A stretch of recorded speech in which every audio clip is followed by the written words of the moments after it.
You can listen to The Professional Left wherever you get your podcasts, on Netroots Radio, or at our website, proleftpod.com, where you can also contribute to this podcast. There's a PayPal button at our website, or you could mail us a letter and or contribution at P.O. Box 9133, Springfield, Illinois, 62791. This is the podcast for the week of August 22nd, 2025. It's not safe for work. Recorded live from the Cornfield Resistance, where the idol worshipped by locals, the Illinois State Fair butter cow, is now just a delicious memory. It's The Professional Left with Drift Glass and Blue Gal. We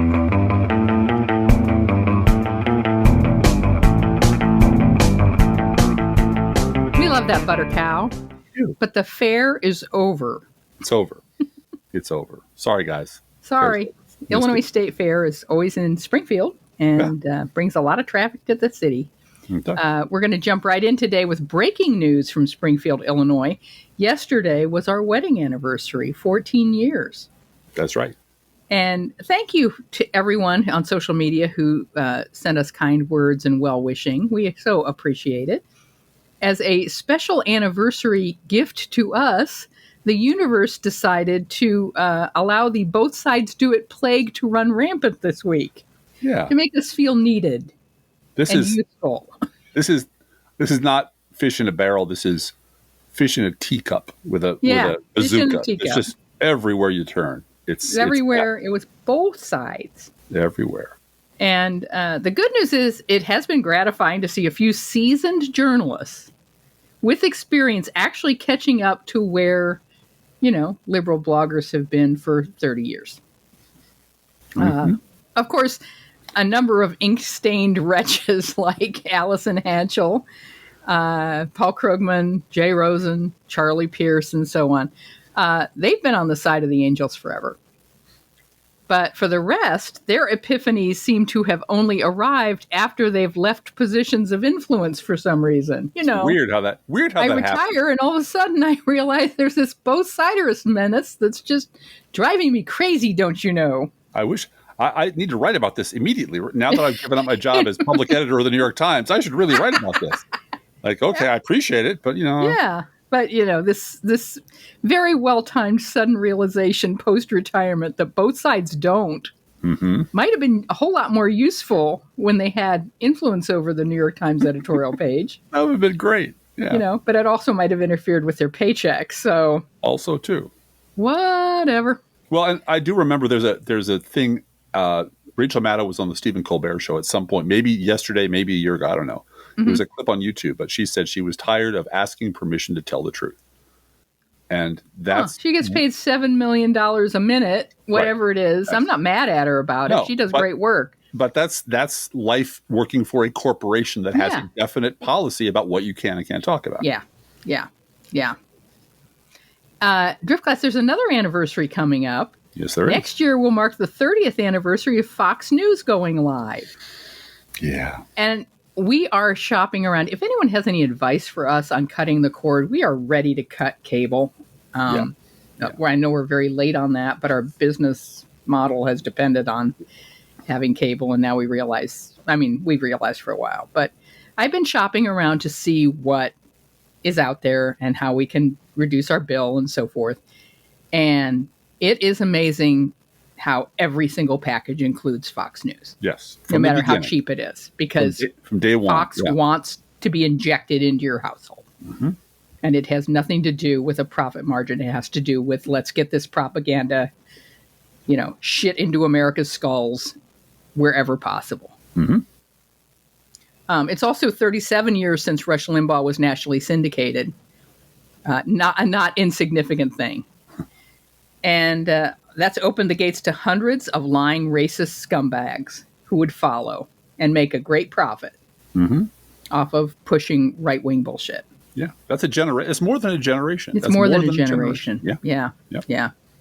And there's no longer any question that the rise of Fox News and all of its imitators and Rush Limbaugh and all of his imitators have done immense and probably irreparable damage to this country. Yeah, that was their goal. So the question is, why aren't these public health menaces regulated? I mean, after all, we finally got around to regulating cigarettes, right? Yeah. You can still buy them, but they cost you $80 a pack. And there's a big sticker on the side that says, "This shit will kill you." Not allowed to advertise on television anymore. There's a whole bunch of regulations. You can't sell to minors, lots and lots of stuff. It took forever. And in the beginning, all the money, remember, was on the side of Team Cancer. They had a shit ton of money. All the industry was willing to lie about it. But in the end, the evidence that cigarettes were both addictive and would wreck your health was irrefutable. Science. It was science. Public health concerns finally began to outweigh the tobacco industry's free speech argument. But let's you and I, Blue Gal, take a little dip into a place we haven't gone in a while that we like to call Science Fiction University. Yeah. So we're going to take multiple deductions for this show because it applies to most of the podcast. So all you boys and girls out there, put on your imagination caps. And imagine if history had unfolded like it did in The Space Merchants, which is a wonderful novel from 1952. It's really one of our favorites. It is. And I really, if you can get a copy to Tom Hartman, that'd be great. He probably already read it and probably already has, liner notes in it, but it's a wonderful novel. It is totally subversive. It is extremely up to date. 1952 science fiction novel by Fred Pohl and C.M. Kornbluth, where the advertising industry has taken over global governance on Earth. They now and run. Can I say it's not dark. It is a warning, but it is not like 1984. It is not dark. It has so much satire in it. Exactly. That it is an enjoyable read. You will not go, oh gosh, I can't face another Margaret Atwood novel right now because, Parable of the Sower, because I'm living through hell right now. Yeah. This is something you can read and look forward to cracking open in bed before you go to sleep and get a giggle out of it. And it's still very predictive of a lot of what's happened. Oh, yeah. Right? There's no longer representatives from Kentucky or Tennessee or Illinois or Virginia 6th. It's the senator from Ford Motor Company. Right. And you all have your corporate sponsors, and they're literally on your title in Washington. Yeah. And the least important person in the universe is the president of the United States.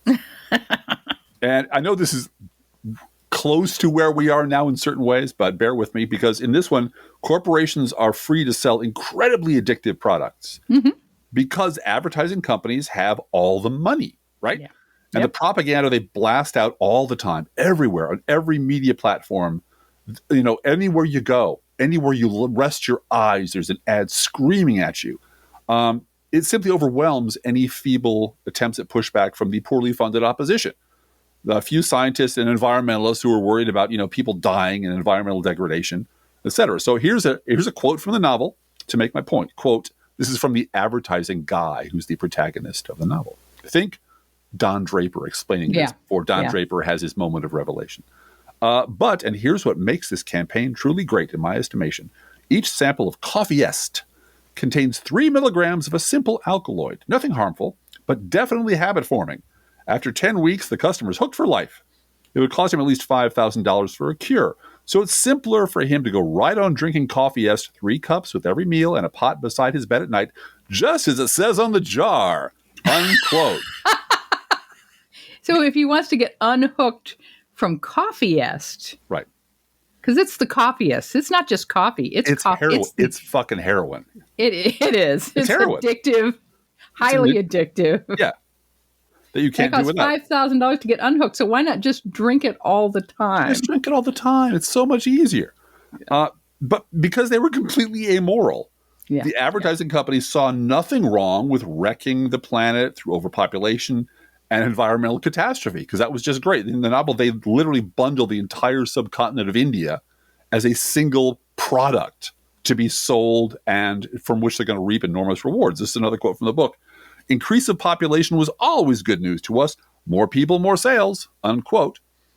And because they were completely amoral, the advertising company loved it when people got stupider. Quote again from the book, decrease of IQ was always good news to us. Less brains, more sales, unquote. Yeah. That's the Fox News business model right there in a nutshell. That's hate radio business model right there in a nutshell.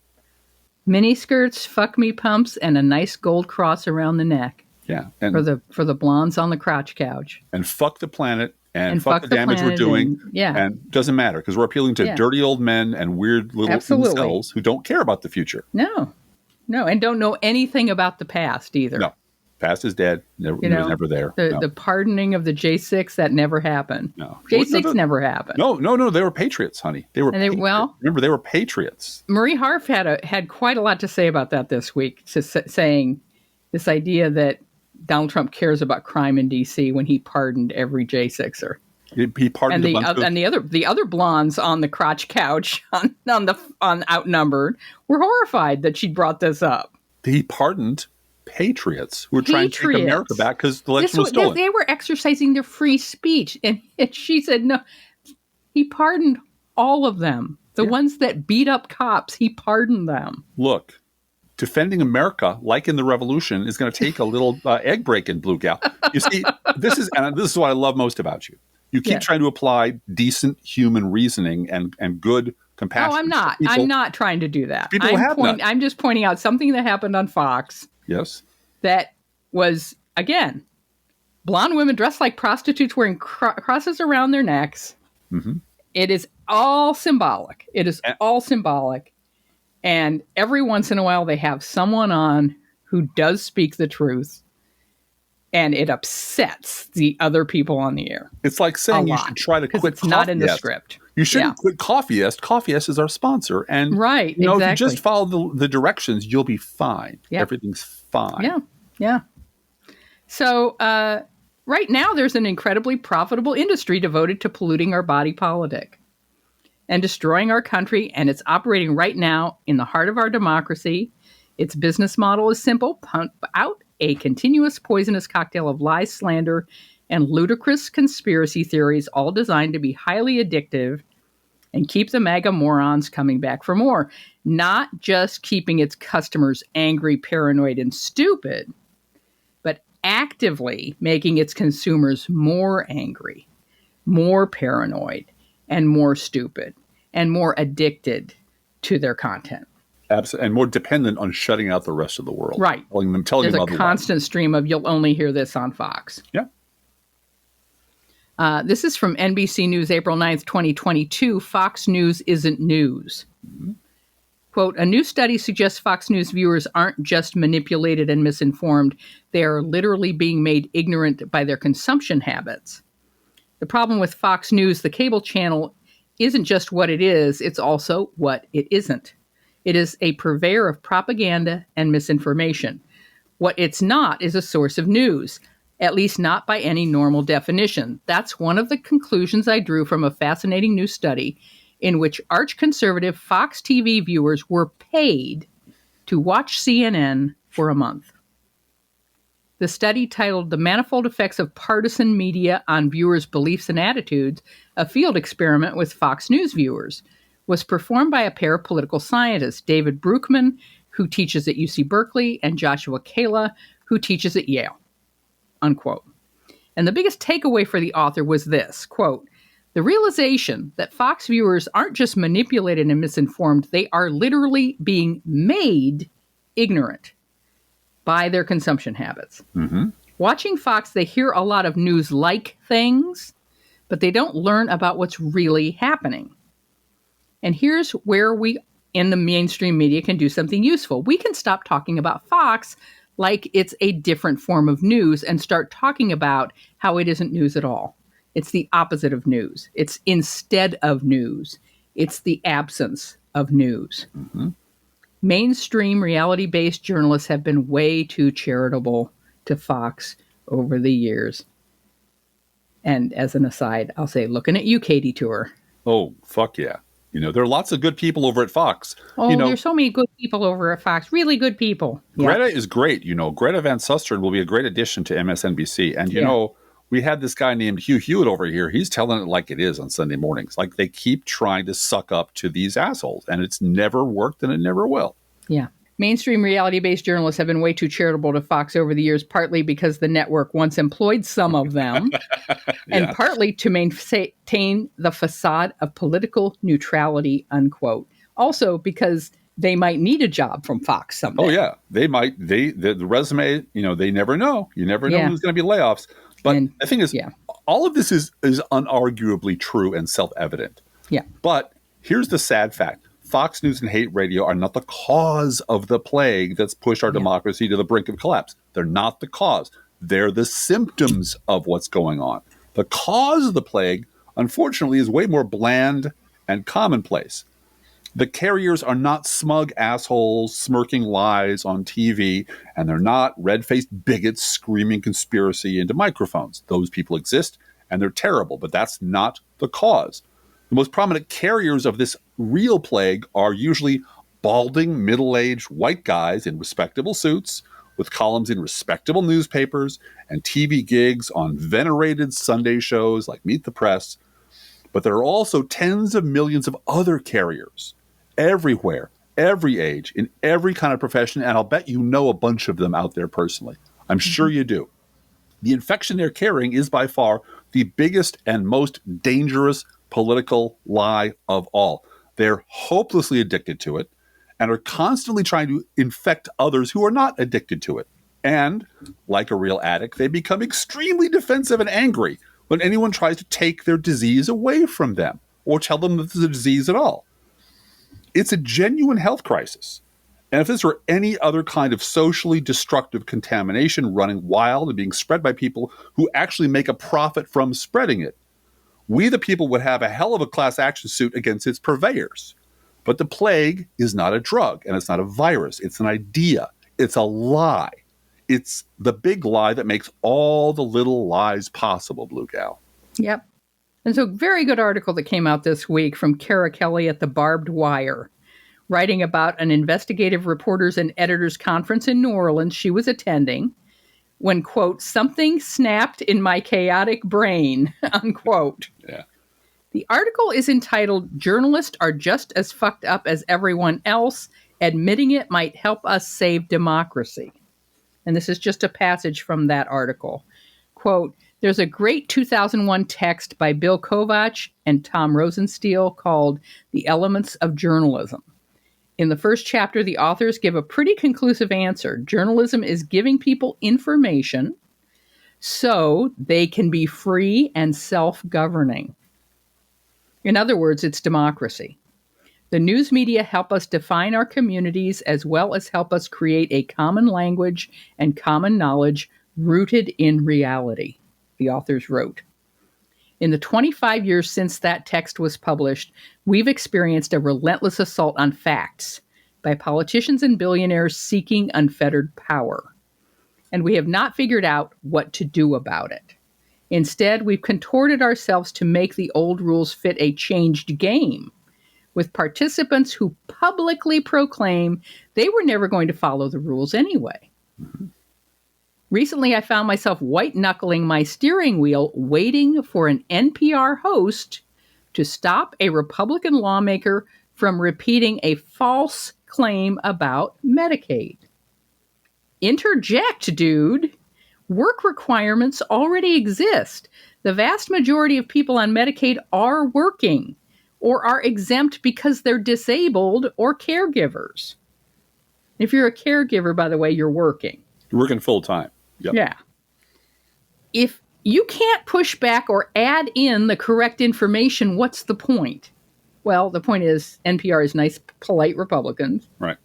And they're going to sit there and let this Republican lawmaker lie about Medicaid. And lie. And by the way, lie. As I recall, Rick Perlstein got into trouble when he was got in on big NPR trouble for calling him a liar. For mentioning, and was like, we don't say that. We don't do that at NPR. Right. Well, maybe that's the fucking problem. Exactly. No? But he's lying. He is lying. Yes. Conservative politicians will insist NPR is liberal propaganda, no matter how many far-right personas they invite on their shows. Their public funding was always going to be slashed. And I would add, by Republicans. By Republicans. Mm-hmm. Meanwhile, what happened to speaking truth to power? Now, that's what she says in this article. I would say, what happened to truth? What happened to just reporting what is actually happening? Yeah.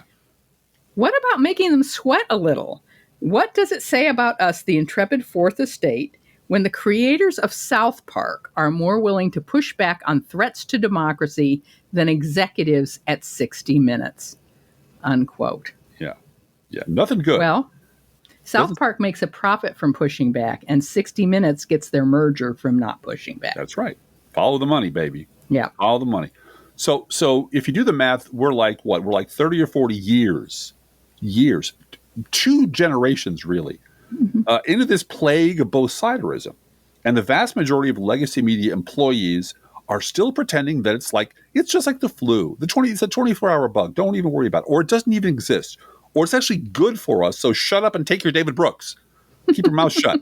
The fever will break, Driftglass. It's not a fever. It's a feature. It's a good thing. Just shut up and read David Brooks and be happy that we're out here protecting you. Because we're standing guard over whatever the hell just happened to this country. No, you're not. You're letting the barbarians in. And it's everywhere. This is everywhere. So let's take a look at the first 2/3 of a genuinely heartbreaking story from Virginia about the exhausting struggles that so many of us are going through. Now, why only the first 2/3, you ask? That will become clear in a minute. All right, this is from the Daily Yonder, Living in the Shadow of the American Dream. Quote, I live in Shenandoah County, Virginia. I'm a factory worker, a farmer, a father of 2 girls, one still in diapers. I get up before the sun, and most days I don't sit down until after it's gone. My partner Hannah and I raise our girls on a small farm in the valley. She works full-time too, though nobody calls it that. She's a caregiver, a homemaker, a livestock handler, and a mother. She doesn't get a paycheck. She doesn't get a break. She doesn't get counted. We've relied on a cistern for water for over 3 years. I'm trying to save up to dig a well before it runs dry.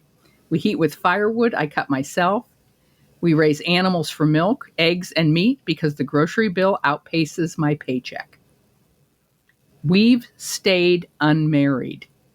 Not because we don't love each other, but because getting married would kick my partner and our daughters off the Medicaid that keeps them healthy. And I remember, we're talking about our anniversary. Yeah. Losing food stamps. I lost food stamps because I married you. Yeah, because my unemployment was too high. Was just enough to lose that. To kick our family off of food stamps. We really actually do know about not living on a farm, not raising livestock, but living on the margin when one wrong thing can wreck you, can wreck your family. We really do understand. And like a lot of other people, we're just bracing ourselves for what's going to happen to Obamacare subsidies in November. We don't know. All right, but back to the article. My employer offers insurance, sure, but only if I pay nearly as much as our mortgage. Again, we pay more for health insurance for 3 of us. 2 of the kids are gone. We don't pay for them anymore, but one is still in college. We pay more for health insurance than we do for our mortgage. Mm-hmm. Yeah. Only if I pay nearly as much as our mortgage. I can't, so we stay as we are, in love, but locked out. Mm-hmm. Now, I don't know what the moral majority assholes out there think about that. Mm-hmm. That someone has to not get married. That used to be, the Congress did something about that for Social Security. Because a lot of elderly people were not getting married because they would lose Social Security benefits. Well, this was supposed to be the workaround. Yeah. To make the moral majority and the right-wing assholes accept some form of gay marriage. Oh. Yeah, where you can, you have a contract and you have some of the rights of a married couple, but we're not going to let you go down to town hall, city hall, and get married because that makes Jesus sad. The last paragraph I'm going to read for now is, when the so-called big, beautiful bill passed, it was marketed as a win for working Americans. From where I stand, it looks like the opposite. Cuts to Medicaid, reduced support for struggling families, and a ballooning deficit that somehow still leaves us more exposed than before. Unquote. So this is genuine. It's heartfelt. It is tragic. So you might be asking yourself, what kind of heartless asshole would side-eye this honest man's real suffering? Well, we'll tell you in a minute. But first, a little history. Now, from the dawn of the liberal blogosphere, we're going way back, generation. I've tried to keep my blog mostly focused on larger political media issues that span multiple election cycles, trends, longer trends.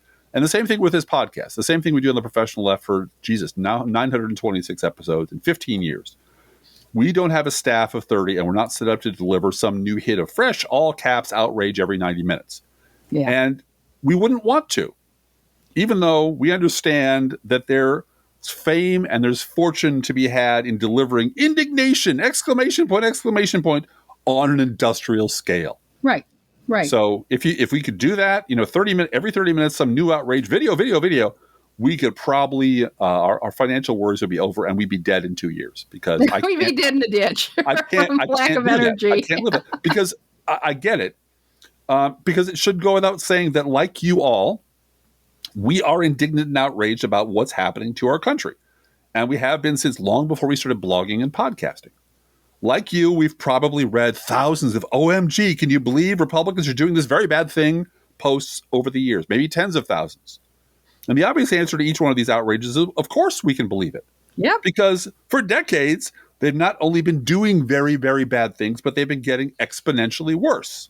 And I don't question the sincerity of organizations that are putting out video after video about the outrages of Republicans. Absolutely It's a different business model from what we do. Yes. And I understand why they're doing it, and they're reaching a different audience than we are and a much larger audience. So there is one glaring weakness to that model, however, which we'll get to in a few minutes. But yeah, no, I don't question their legitimacy. I don't question their sincerity or their intent. Anyway. And the worse Republicans get, the more, oh my God, Substacks and podcasts spring into existence using ever more strident language to reflect your perfectly appropriate indignation and outrage back to you. Right. Exactly. That's what's happening. But while indignation and outrage may be appropriate reactions to our country's sad and scary condition, they're not great diagnostic tools. They don't get us to the source of the problem.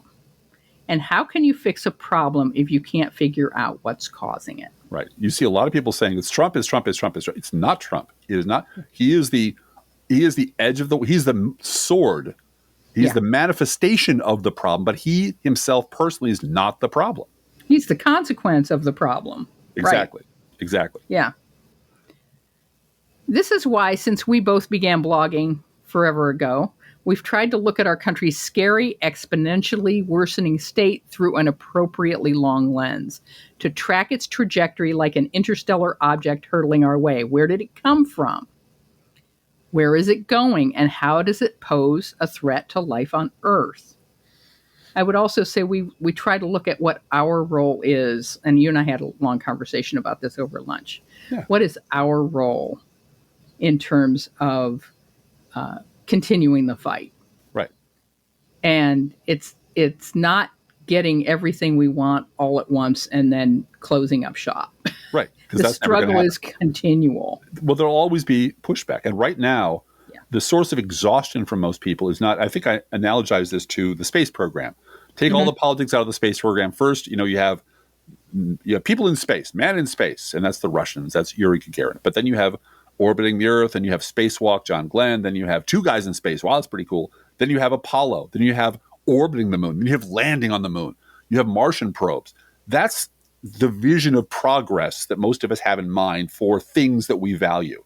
That's social progress. That's progress on justice. That's progress on poverty. And that isn't happening. What's happening now is all of the progress we have made over the last half century or more is being undone. We're going to have to redo all the things we already did just to get back to square one. And that's what's so fucking exhausting, is that they're undoing the progress. They're walking us back and back and back. And that's what's maddening and exhausting. I think that's what's tiring a lot of people out. It's not fighting over Medicare for all, which is a good fight. It's fighting over Medicare at all. And fighting over whether people can afford insulin to survive. Right. It's not extending the Voting Rights Act. It's they're retracting it. They're getting rid of it. They're getting rid of the things that made this country great in a lot of ways and gave us a hopeful vision of the future. which is the plan. So I'm going to take us back to 2012 because, as you said, we talk about the longer lens of things and the appropriate vision. How long back should we look? I wrote this on the occasion of my 7th blogiversary, but it is in fact one of hundreds of other candidates that would have done just as well. So here's the quote from me back in 2012 when there was no Donald Trump at all. And I feel bad that I'm not reading this to you like Mika Brzezinski does, and then asking you what you think about it. I would have gone with Chuck Todd or David Gregory reading it to David Brooks. Read your column, or frankly Stephanie Miller reading Charlie Pierce's column to Charlie Pierce. Well, Charlie Pierce bless her heart. She's got 4 minutes. I know. And if you're on the side of the angels, you are friends of the God. No, she's got 4 minutes to do that. So no worries with that. Anyway, this is me back during what was once called the Obama administration. You might remember the Obama administration. Quote, "The centrism of both sides do it is the spider hole into which the pig people scuttle every time another tenet of their loathsome ideology blows up in their face. Of course, if you're still a conservative in this, the year of our Lord 2012, I expect nothing better." Remember back when all those never-Trumpers thought that the Republican Party was great and cleansed and everything was going to go great now that, Tom DeLay was out of the way? Yeah. They were wrong, weren't they, Blue? Or that Sarah had finally retired from the political scene and was off doing religion. Was back in Wasilla. Anyway, back to 2012. You're a cultural dead loss, and you are beyond redemption. And while the rest of us may be required to share a country with you, we are under no obligation to treat you with anything other than contempt. But the pig people would be nothing but a minor nuisance, a boil on the ass of our democracy without the centrists who keep the both sides do it spider hole well furnished and open for business. Pound for pound, centrism is the biggest and most debilitating lie in American politics, bar none. It is the big lie that makes all the little lies possible, which is why I focus so hard on those who traffic in it. They're the ones most vulnerable to and terrified of being called out in public. They're the ones who we must run out of the country and the media on a rail, unquote. Yeah. And I know this all sounds drearily familiar. Over the decades, I have ransacked my bag of metaphors looking for just the right turn of a phrase that might break through the media fog and take down the cult of both sides do it. In these efforts, I've likened the both sides do it lie to everything from strontium-90 in the milk to an insidious retrovirus. This is me again back in 2012. Quote, "Fake centrism is the retrovirus that is killing our democracy's capacity to defend itself from its internal enemies." Trump. It's the immune system destroying disease which allows every other kind of hate, radio, Fox News, opportunistic political malignancy to run wild through our body politic. And man, once you start noticing how automatically every water cooler Cicero and every 2-bit Tom Friedman uses fake centrism to prop up their lazy arguments, it's really fucking creepy. It is. Unquote. But it is how we get to the point where a political party that voted 60 times to take away your health care and my health care gets reelected. Yes, it is. Absolutely it is. Straight line. Straight line. It's a straight line. Yep. Because the easy way out is, both sides. Yeah, both sides. Every conservative, every right-wing nutjob I've ever had an argument with professionally, going back to the Obama administration and before, whenever they get caught, whenever the lie blows up in their face, it's, both sides lie. Politicians lie. Everybody lies. Yeah. And that's the damage that the New York Times and Meet the Press and all the rest of them have done to this fucking country and continue to do to this day. Yep. How did we, oh, here I go. I'm going to get in big trouble because this is what we also talked about at lunch. And I think it's an interesting conversation. Maybe we'll save it for another time. Because the use of we and Washington and politicians and Americans and voters. The American people, right? These general statements when what you really mean is Republicans. That's right.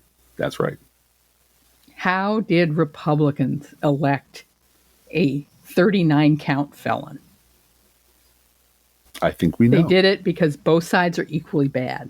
Yeah. And Democrats are probably worse. They did it because, they did it because 70% of the party are racist, misogynist, trolls, and scumbags. 30% convince themselves that there's no difference between the parties and Democrats are probably worse, and this guy's a deal maker. And so as bad as he is, Democrats are probably worse. Kamala Harris is probably worse. So we'll just have to do this because egg prices are so high. And and there's a little segment that always figures that their vote won't determine anything, and so they can safely vote for the white bigot.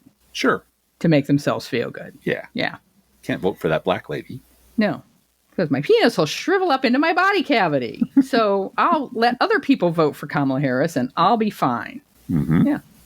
Yeah. Liberal bloggers and podcasters have been sounding this alarm since the blogs and podcasts began. And so far, nothing has worked, but the disease still rolls merrily along. All that remains, as we used to say in the olden days of blogging, is to document the atrocity. Yeah, that's all that's left. To show how far and wide and deep the both sides do it plague has spread. And we appreciate all of you out there who call this out whenever you see it. Absolutely. Both sides don't. Of all the messages we have tried to instill in our audience and out there in social media, both sides don't has been the most successful. If Send $5 would catch on with the kind of virality as both sides don't, we'd be rich today. But we're working on that. We're working on it. But I have noticed that when this stuff comes up, there are almost immediately 40 comments like, fuck this both sides nonsense. Why are you doing this? And boy, more power to you. Yeah. If you're a regular Crooks and Liars reader, and why wouldn't you be? Mm-hmm. You'll probably remember this story from Tuesday of this week. Hey, wait a minute, Tuesday? That was our wedding anniversary, Drift Glass. Oh, as long as we're remembering stuff, I want to remind you that Donald Trump is in the Epstein files. He's all over the Epstein files. Oh. Like a rash, like a sex rash. Like all over like a sex rash. Yes, he is. He's all over it. He should release the Epstein files. I think you should. I think that would make a lot of MAGA people very happy. I think anybody that's got Polaroids of Donald Trump with Epstein should release them also. Russia, if you're listening, saying. Russia, if you're listening, release the Epstein files. We know you got them. You'll be well rewarded if you do that. By the way, Gavin Newsom dropped that today. Did he? Russia, he's doing great. He's doing great. Yeah. This is the headline from my colleague Conover. Lion MAGA Network agrees to pay millions to Dominion for lying. Mm-hmm. Now that's how you write a headline. Hell yeah. Quote, the MAGA network Newsmax, which is for people who think Fox isn't conservative enough. Right. It's the liberal Fox. Isn't Trumpy enough. Right. Has agreed to pay a whopping $67 million, which, I'll tell you something in a minute, a whopping $67 million to settle a defamation lawsuit brought by the voting machine company Dominion over baseless claims that the 2020 presidential election was rigged, a lie that their hero, Donald Trump, continues to repeat to this day. Note to Donald Trump, release the Epstein files, and you can't pardon someone from a lawsuit. Aww. Just ask Fox News, the Trump-friendly network that had to fork over $787.5 million in 2023 to settle a defamation lawsuit brought by Dominion Voting Systems. The Newsmax settlement averts what promised to be a high-profile trial, unquote. Yeah. And as one of my colleagues pointed out, what I wanted to tell you was $67 million to Newsmax is $787.5 million in Fox dollars. Yeah. It's a chunk of their revenue. It stings. It's Greta it's Van Susteren. It's punitive. Yes. Greta Van Susteren is going to have to take a haircut. I think a little pay cut. Maybe even a furlough day. I don't know. And this is all well and good, but here's what got me, and I immediately jumped on this and got everybody over at Crooks and Liars to say, "Oh, look at this." But how did the Newsmax spokes-Nazi spin the settlement? Right. How do you think they did, folks? You can predict what they said. Mm-hmm. In a statement, Newsmax said, quote, we believe it was critically important for the American people to hear both sides of the election disputes that arose in 2020. Mm-hmm. Unquote. Both sides. That's the go-to. It's their happy place. Yeah. When going through my archives looking for appropriate material, I did stumble across Marco Rubio, back when Marco Rubio was the hope and future of the Republican Party. Oh, yeah. On, was it with Colbert? Was it The Daily Show? It was The Daily Show. Show. And man, Jon Stewart asked him some very simple questions, and he just was a machine gun. Well, both sides. You know both sides. You know John, both sides. Of the Both aisle. sides. Both sides of the aisle. You know, yeah. if we reach 37 to 38 times he said that in one interview. It was because he is a fucking robot. That's all he is. But this is their happy place. This is where the worst people in the world always go when they get caught doing something despicable and they can't weasel fucking out of it. So both sides do it. Has become the go-to lie, which the worst people in the world can safely hide behind, right? And I called it in my post this week, the scoundrel's shield.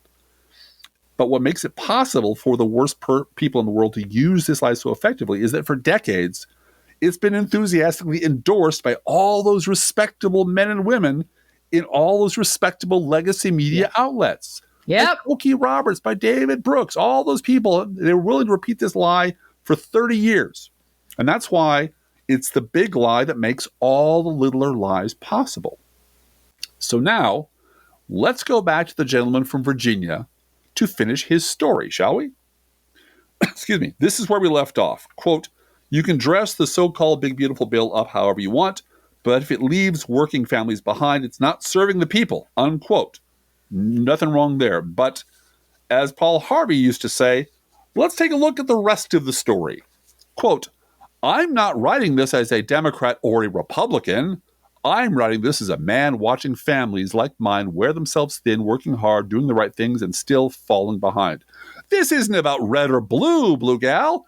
It's about the fact that we're being divided against each other while both sides forget that real Americans bleed the same when the cost of insulin triples or the cost of groceries goes up again," unquote. And then there's this, quote, "I don't want handouts. I want fairness. I don't want politics. I want policy that works," unquote. Jesus Christ. Jesus Christ. I can't. Yeah. Now that we're just not crushes me inside. Yeah, like this guy he's up against it. He is totally up against it. And he cannot, the risk of his soul, he cannot identify the source of the people who are doing this to him. Yeah. He can't do it. To him and to his children. Yeah. Now, we're not going to deconstruct everything that's wrong with this because that would take another hour, from the reason the price of insulin has tripled to this guy dividing the country up into both sides on one side and real Americans on the other, because you're all plenty smart enough to do that all by yourselves. But we'll just make the point that these two different things can be true at the same time. First, the struggles his family is going through are real and tragic, and they're being shared by millions of fellow Americans, including our family. Yeah. Yeah. Mm-hmm. Second, that the writer of this column lives in Virginia's 6th congressional district. Virginia's 6th congressional district is an R+12 district. According to Wikipedia, the 6th district was one of the first areas in Virginia to turn Republican. In 2024, Virginia's 6th district congressman, Republican incumbent Benjamin Lee Klein, easily won re-election with 63.1% of the vote. Uh-huh. And that in part explains a lot of what probably Virginia farm guy is going through, which is, he can't talk to his fellow rural voters about anything if they think he's a Democrat. Right. Congressman Klein was one of the 208 Republicans. 218 Republicans who voted to take Medicaid away from this gentleman's children. Mm-hmm. The bill went on to a 50-50 vote in the Senate, with all but 3 Republicans voting in favor of taking Medicaid away from this gentleman's family. It was Republican Vice President J.D. Vance who cast the tie-breaking vote in favor of taking Medicaid away from this gentleman's family. On July 4th, 2025, the bill taking Medicaid away from this gentleman's family was signed into law by Republican President Donald Trump. Mm-hmm. The bill was passed despite universal 100% Democratic opposition in both houses, Senate and House. Mm-hmm. No Democrat voted for this bill at all. Which is why when people say the Congress or Washington or politicians, they're getting ready to lie to you. Yeah. They're either lazy as fuck or they're getting ready to lie to you, which is why, in addition to being these scoundrels' impenetrable shield, the both sides do it lie is also the suckers all occasion lament. And that makes it both the most destructive and ubiquitous lie of all. Period. Mm-hmm. Mm-hmm. Thank you for coming to our TED Talk. You're coming to our TED Talk. Mm-hmm. I don't know who the audience is for this article that this man wrote. I don't either. I think he wants the right stuff, but he can't name the reason he can't get it at the risk of his soul and his neighbor's, disapproval. Yeah. And I think that's tragic. I think when you're drowning and someone's offering you a way out and you keep saying, I don't know why, there's I hate to make light of a situation. There's a Simpsons episode where Homer Simpson has created an incredibly addictive thing called tobacco. Mm-hmm. A combination of tobacco and tomatoes and animals. And there's one left that he's holding it in his hand, and a tobacco company's offered him a fortune for it. There's only one plant left due to Lisa burning it or something. But animals are breaking into the barn at some point, trying to get to tobacco. They're talking, they're speaking. But he's holding this one plant, and Lisa says, destroy it. And he's holding this plant in his hand going, but I'm just one man. What can I do to stop this? He's the only one that has it. It's yes. Literally in your hand. But I'm just one person, Lisa. I understand your objection, but what can I, one humble man, do? And this is what this guy's problem is. He cannot face the reality of what the problem is. Millions of these people cannot, I say this again, at the risk of their souls, at the risk of their public, the fear of their neighbors. They mm-hmm. cannot name the monster that is taking all their shit away from them and making their lives miserable. So they resort to the most dangerous, the most toxic, the most ubiquitous lie of all, which has been given to them as a gift by the legacy media, which is still selling this shit, which is why it's a goddamn public health hazard and should be regulated. The right wing's toxic bullshit is terrible.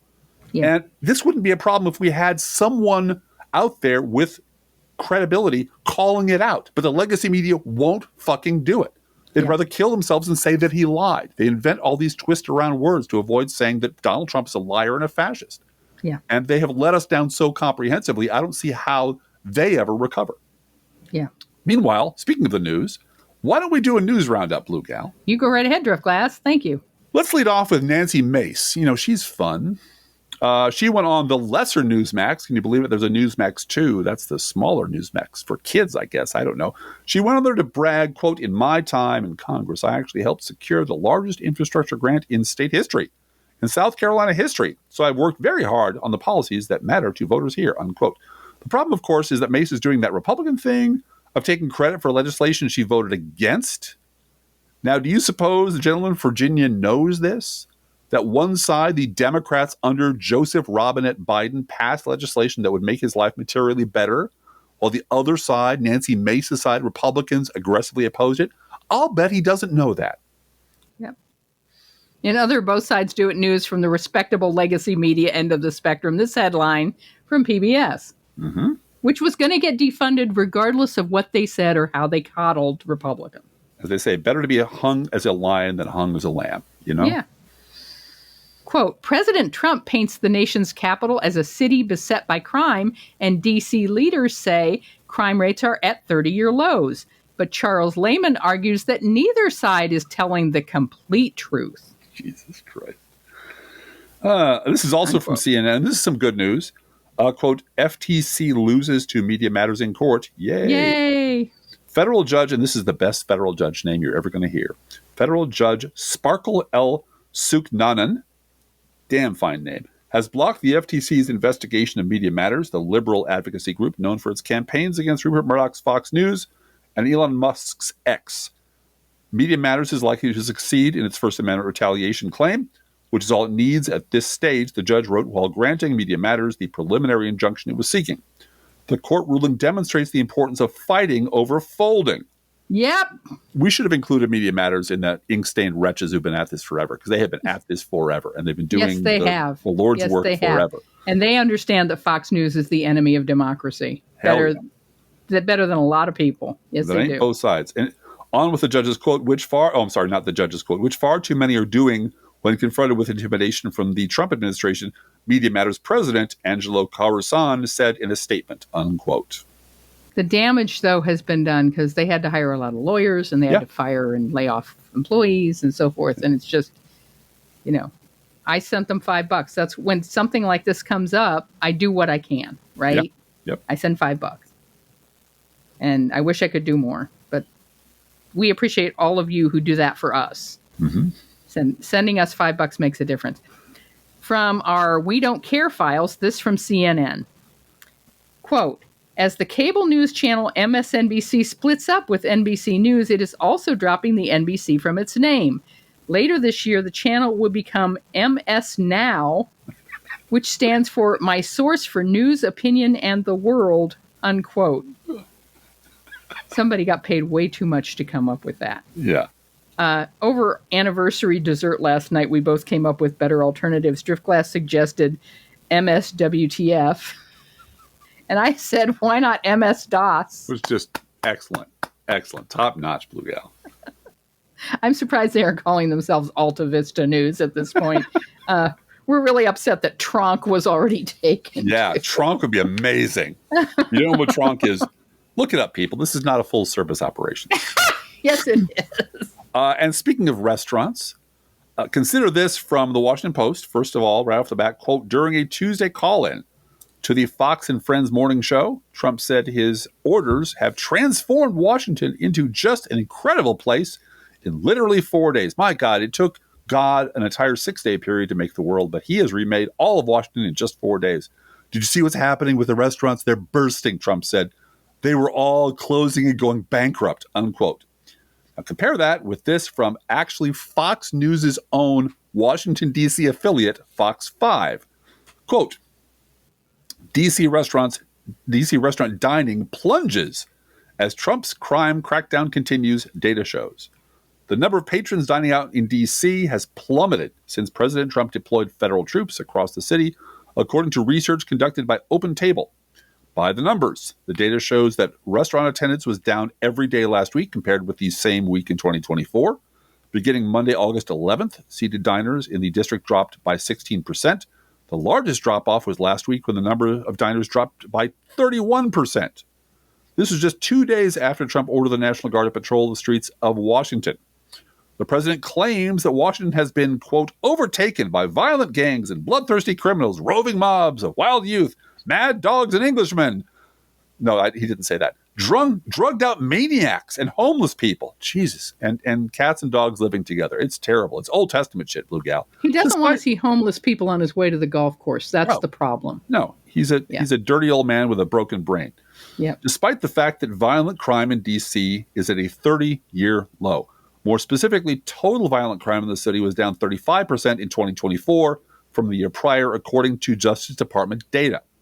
Prior to the federal takeover, D.C.'s restaurant industry had seen 11 consecutive months of year-over-year improvement in reservation numbers, the data shows. Additionally, as of August 17th, D.C. is the only city among 20 largest in the country, tracked by Open Table, that has experienced a decline in reservations from August of 2024, unquote. He also, that same day, forgot the name of the Pacific Ocean. Yeah.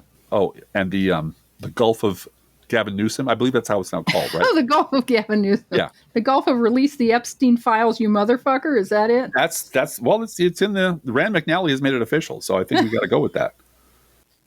Speaking of Fox News, Peter Doocy really outdid himself during the press conference with Vladimir Zelensky, citing Putin talking points like a real pro. He did it like a pro, baby. Pro. Here's the quote. President Zelensky, are you prepared to keep sending Ukrainian troops to their deaths for another couple years, or are you going to agree to redraw maps? Unquote. To paraphrase what I said on Blue Sky this week, I wonder if Putin invaded the United States and took U.S. land, how many Peter Doocy's would Trump give to Putin in exchange for a Nobel Peace Prize? Also, release the Epstein files. Give him all the Doocy's, the entire Doocy family going back 3 generations, just to be sure. This is from the Associated Press. The fascist war on math continues. Quote, the Justice Department has opened a criminal investigation into whether D.C. police falsified crime data, even as the city police data showed violent crime was down 27% this year, and federal prosecutors reported a 25% drop in Trump's first 100 days.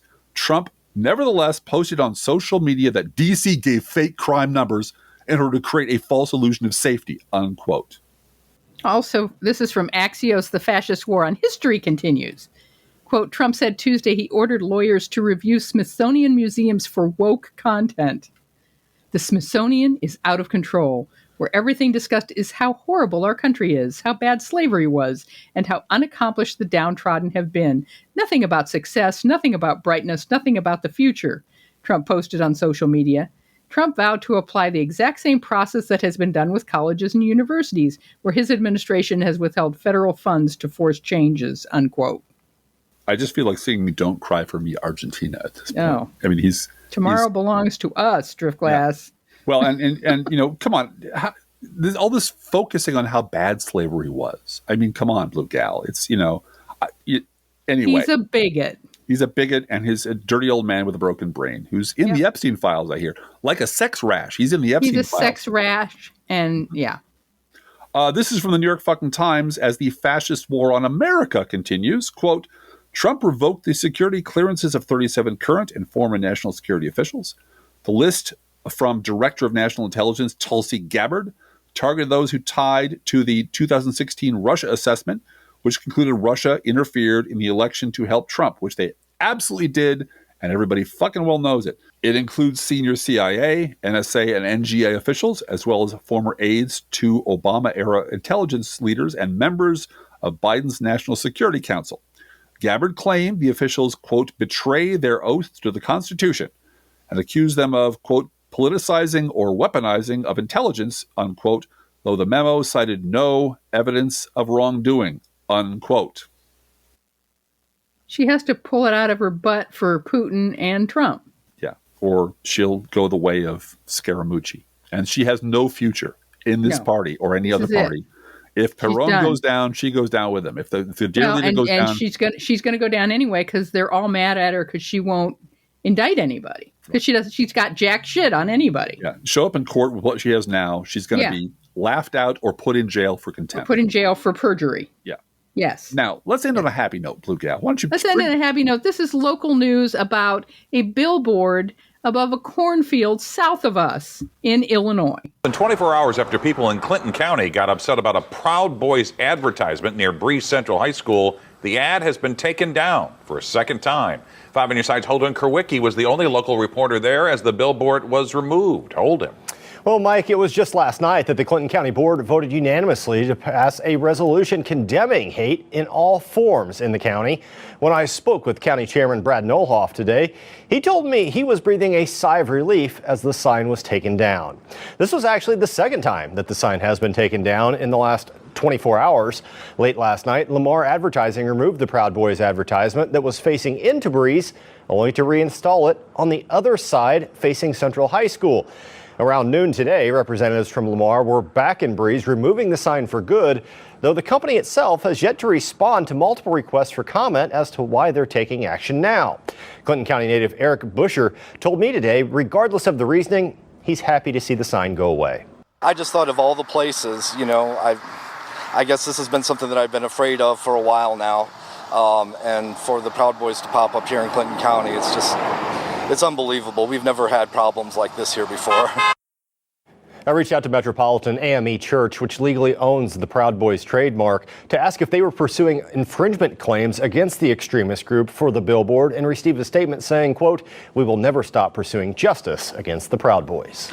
And just a little bit of background on this story. You heard at the end about the AME Church that is protecting their copyright on Proud Boys. In a legal victory, Metropolitan African Methodist Episcopal Church in Washington, D.C. gained control of the Proud Boys trademark after a court decision in February of 2025. And Trump can't pardon that or reverse it. Nope. This happened as a part of a settlement for a $2.8 million judgment against the far-right group which had vandalized the church. The church can now prevent the Proud Boys from using the name or logo for commercial purposes and can potentially seize any revenue generated from the trademark. Excellent. We need to be looking for ways in which groups like this can sue Fox, can sue Newsmax, can sue Charlie Kirk. Mm-hmm. And I would like them to be able to sue individuals. Yeah. Oh, absolutely. No. Laura Ingraham should lose her house because she slanders the left, and we're the left every day. Every day. And they lie every day. But again, they're protected by the First Amendment, Blue Dog. Yeah, they're protected by the First Amendment, but they shouldn't be allowed to call themselves news. They should have that trademark removed from them. Well, and to loop back to where we started, the reason why the Both Sides Do It lie is the most toxic and most dangerous lie of all is it protects these people from the consequences of their lies. Yeah. Because it automatically deflects any criticism, any fault finding, any saying that there's a lie to, well, Democrats do it too. So let's not do anything about anything. Right. And but this really does go back to space merchants. It really does. The only people that can fight for America are other corporations. That's right.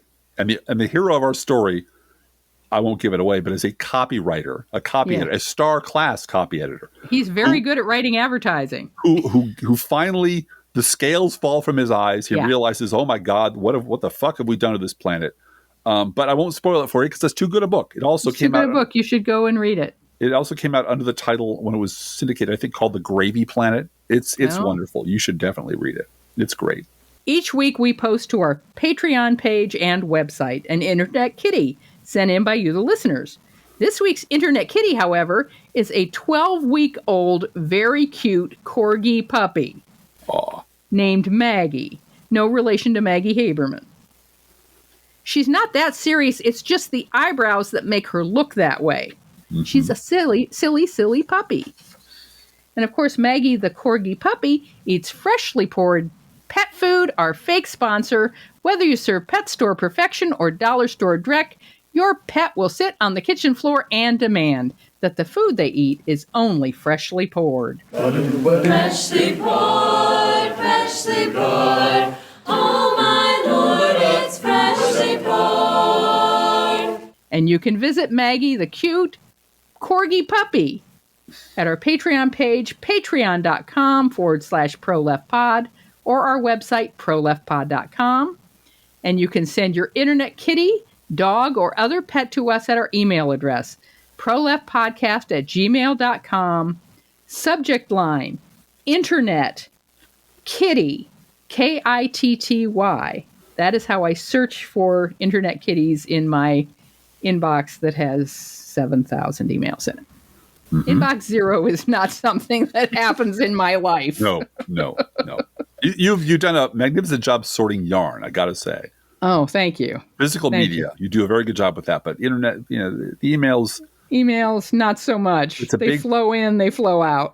And so, like everybody else out there, we use search to find the thing we should have looked at. I have to search for a word, and I search for Internet Kitty in quotation marks for the subject line of your email to find the kitties that you have submitted. So thank you for, even if it's a dog, even if it's a puppy. It doesn't matter. Doesn't matter. Please spell it Kitty so I can search for it. I appreciate it a lot. Also, you can write to both of us at proleftpodcast@gmail.com. Feel free to write us. We love hearing from you. Be aware that if you write to us at any of our addresses, we reserve the right to read your email or U.S. Postal Service, go Postal Unions, letter on the air unless you say otherwise. Excellent. And this is your friendly reminder about our gourmet coffee guidelines. It's still August here, very hot, but it's cooling off, and soon we'll be wanting warmer beverages for our fall and winter months. If you're able to treat yourself to an espresso-based beverage, we ask that you consider treating us to one as well. This is not charity. This is how we support the work we do. If you can spare just $5 a month or a little bit more, we'd be very grateful for your support at patreon.com/proleftpod.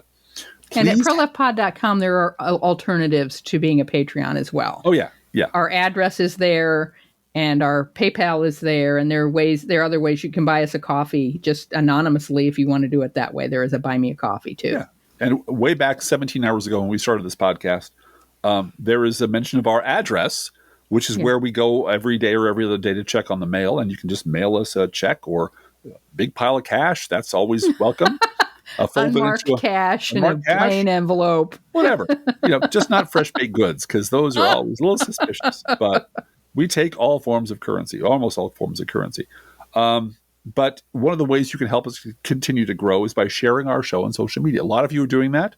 We're getting people writing us saying, I was on a car trip with my wife, and I got her to listen. I think I've converted her. And it's like a little bit like a benevolent invasion of the body snatchers. This is benevolent invasion of the body snatchers. You just slip, God. And literally, though, that involved pods as well, Blue Gal. Remember, that involved pods as well. So you slip a podcast under her pillow at night or his pillow at night, and by morning, you've created another Professional Left podcast listeners. And bless you for doing that. So if you can do that, if you can introduce us to a friend or family member, we really do appreciate that. And thank you so much for helping us keep this crazy thing going. Hey, Driftglass, how are the Internet Kitties doing this week? Well, Blue Gal, the Internet Kitties are hoping that next year, the Illinois State Fair will feature a catnip cow. Let's think about living. Think about living. Let's think about loving. Think about loving. Let's think about the hooping and the hopping and the popping and the loving, lovey-dovey. Let's forget about the wine and the crying, the shooting and the dying and the fellow and the switchblade knife. Let's think about living. Let's think about life. Professional Left podcast is recorded under a Creative Commons license. Copyright 2024-25, GGBG Productions.